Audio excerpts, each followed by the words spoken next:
Ah, ça va mal pour le 9 Faribol Datou qui perd du terrain. Pourtant, on n'allait pas vite. Remis au trot. Hein. Elle revient. Ça va mal en revanche pour le numéro 11 Fancy Face qui s'enlève et c'est terminé pour le numéro 11 qui va sans doute être disqualifié, qui continue de galoper. Le meilleur départ pour le numéro 2 Demona Terblecht avec tout à l'extérieur le 8 Eol de May, le 6 Graxo qui vient entre les deux. En quatrième position nous avons le numéro 3 Firoline avec Coyote Vif également le 5 qui est parmi les plus rapides de cette épreuve. On vient de disqualifier le numéro 11.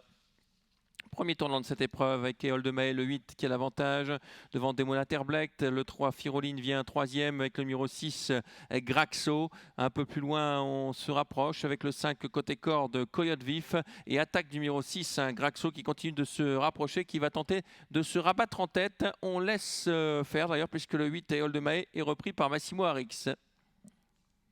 Le 6 qui s'installe désormais aux commandes. Graxo à l'extérieur, le numéro 3 Firoline.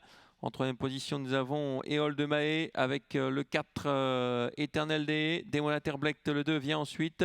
Suivi encore par le 7 Bacchus d'Artiro, le 5 Code Vif. Petit mouvement là, avec le 2 qui a quitté la corde assez brusquement. Demona Terblecht. On retrouve ensuite l'As Fait de Florange avec Campion Houdet. Parmi les derniers, on ne parle plus du numéro 16 qui a été disqualifié.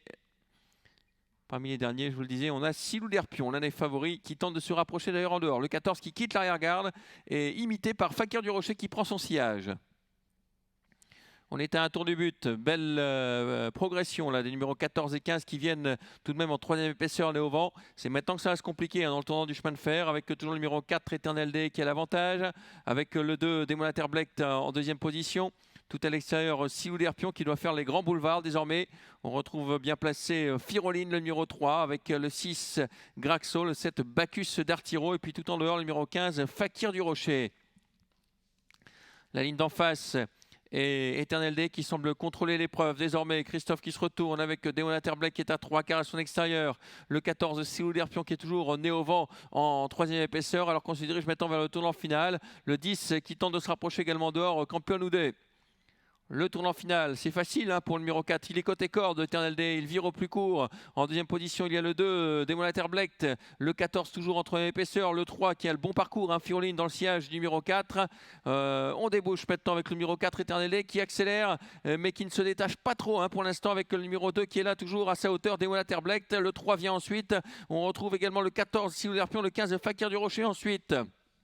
L'ultime droite, rien n'est fait dans cette course avec le numéro 4, Eternel Day qui a l'avantage mais qui est attaqué par Demona Terblecht qui fond sur lui avec le numéro 4 qui est sollicité, Eternel Day devant Demona Terblecht qui finit plus fort, Demona Terblecht de plus en plus fort, le 4 qui va résister tout de même, Eternel Day devant le 2 et la troisième place pour le numéro 15, Fakir du Rocher.